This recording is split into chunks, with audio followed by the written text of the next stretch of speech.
अस्सलामुअलैकुम नाज़रीन, मैं सादिया खालिद हूँ। नाज़रीन, पाकिस्तान ने हमेशा अपने खित्ते में अमन और अमन की बहाली की बात की है और यही जज्बात वो अपने हमसाया मुल्क इंडिया के हवाले से भी रखता है। जबकि इसके बरक्स उनके जितने भी लोग आते हैं वो यहाँ पे कोई ना कोई ऐसी बात कह जाते हैं जो कि हमारे जज्बात और हमारी कौमी हमीयत को छेड़ने के मुतरादिफ होती है। हाल ही में इंडियन शायर जावेद अख्तर साहब ने फैज़ फेस्टिवल में शिरकत की और उनके सामने जो पाकिस्तानी आवाम बैठी थी उन्होंने उनकी मौजूदगी में पाकिस्तानी कौम को दहशतगर्द कहा और इसके अलावा भी बहुत सारी नेगेटिव बातें की जिससे लोगों के जज्बात मजरूह हुए। आज हम पाकिस्तानी आवाम के पास जाएंगे और उनसे जानेंगे कि क्या एक इतनी बड़ी सेलिब्रिटी को जो दूसरे मुल्क में आती है इस तरह की नफरत अंगेज़ बात कहनी चाहिए और इस पे पाकिस्तानी कौम डर के ये बात कर रहे हैं। देखिए, एक्चुअली इसके पीछे ना एक बहुत बड़ी सीरियस बैकग्राउंड है जब डरने की बात आती है। मसला ये है कि जब हम अपनी 3-4 एस्पेक्ट्स हैं इसमें। नंबर 1 हमारी इकोनॉमिक सिचुएशन। जब हम इंडिया के साथ पाकिस्तान की इकोनॉमिक सिचुएशन को कंपेयर करते हैं तो आप देखते हैं कि पाकिस्तान इकोनॉमिकली इंडिया के पास भी नहीं फटक रहा। इसी तरह पाकिस्तान की जो डिफेंस बजट है उस पर कट लगाने के क्वेश्चन आ रहे हैं कि पाकिस्तान अपनी डिफेंस फंडिंग जो है उस पर कट लगाना चाह रहा है।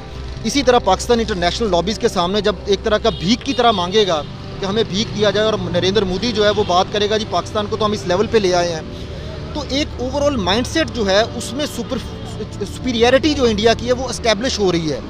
तो हमें उससे निकलना है। हम उसके लिए हमारी लीडरशिप जो है, ख़ासतौर पे जो हमारी एस्टैब्लिशमेंट है और हमारी जो पॉलिटिकल लीडरशिप है, इसका जो मेजर रोल है वो उसको प्ले करना है। एक तो अपने आप को इकोनॉमिकली बिल्डअप करें और दूसरा आप अपने आप को मिलिटरीली, जब जिस तरह आज का दिन है, आज का दिन कौम के मोराल को कितना बूस्ट करता है कि हमने किस तरह टिट फॉर टैट इंडिया को रिस्पॉन्स दिया।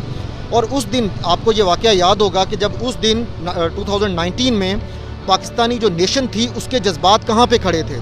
तो मसला ये होता है कि जब हमारी इस्टेब्लिशमेंट, हमारे पॉलिटिशियन टिट फॉर टैट की स्ट्रेटजी लेते हैं तो हमारी पब्लिक का मोराल बहुत टॉप पे चला जाता है। लेकिन जब वो लोग एक मिजरेबल किस्म का रिस्पॉन्स लेते हैं तो पब्लिक का नैरेटिव जो होता है वो भी मोराल भी डाउन हो जाता है की फैलने की। और इस तरह के इस तरह के जो तकरीबात हैं उनको से पूछे तो वो कहते हैं कि जी हम अमन जो है उसको फैलाने के लिए कर रहे हैं, अमन की आशा। अगर अमन की आशा की बात करते हैं, वो आपको पता है कि अमन की आशा भी हमारी इस्टेब्लिशमेंट थी, उसका बहुत बड़ा रोल था अमन की आशा में। तो जब फिर सब मिले हुए हैं, जब सब एक नैरेटिव को सपोर्ट कर रहे हैं तो फिर मेरा ख्याल है फिर तो उस पर क्रिटिसाइज करना क्या बनता है। तो फिर आखिर में इसका आपकी बात से मुझे ये लगता है कि हमें लास्ट में अगर हम इसको कंक्लूड करें तो जो हो रहा है हमें होने देना चाहिए और खामोशी इख्तियार कर लेनी चाहिए। नहीं, ऐसा नहीं है, ऐसा नहीं है।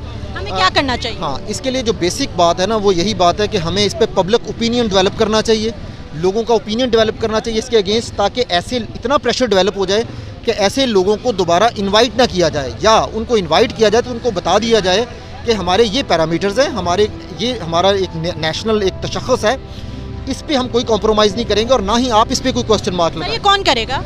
ये देखिए, इसमें एक मल्टी डायमेंशनल एफर्ट की ज़रूरत है। एक तो ये कि जब इस तरह के लेटर ऑफ परमिशन जारी किए जाते हैं तो वहाँ पे भी इस तरह की उनसे कंसेंट ली जाए, उस लेटर ऑफ परमिशन में कंसेंट ली जाए। जब वीज़ा का प्रोसेस हो रहा होता है कि देखें आप एक कल्चरल डेवलपमेंट के लिए, कल्चरल प्रमोशन के लिए आ रहे हैं, आप हमारे एक लिटरेरी फेस्टिवल में आ रहे हैं, तो हम आपसे एक्सपेक्ट करते हैं कि आप हमारी जो वैल्यूज़ हैं या हमारी जो नेशनल इंटरेस्ट है आप उन पे कोई क्वेश्चन मार्क नहीं लगाएंगे, कोई पोलिटिसाइज नहीं करेंगे उस इवेंट को, उसको सिर्फ कल्चर तक और लिटरेरी फेस्टिवल तक ही महदूद रखेंगे। बहुत शुक्रिया सर, आपने इतना कीमती वक्त। बहुत शुक्रिया, थैंक यू। जी नाजरीन, आपने जानी पाकिस्तानी अवाम की राय।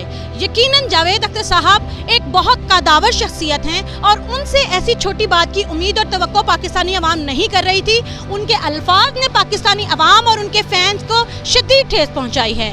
उम्मीद है वो अपने इस रवैये को दोबारा से नजरसानी करेंगे और आइंदा ऐसी किसी भी बात से गुरेज करेंगे।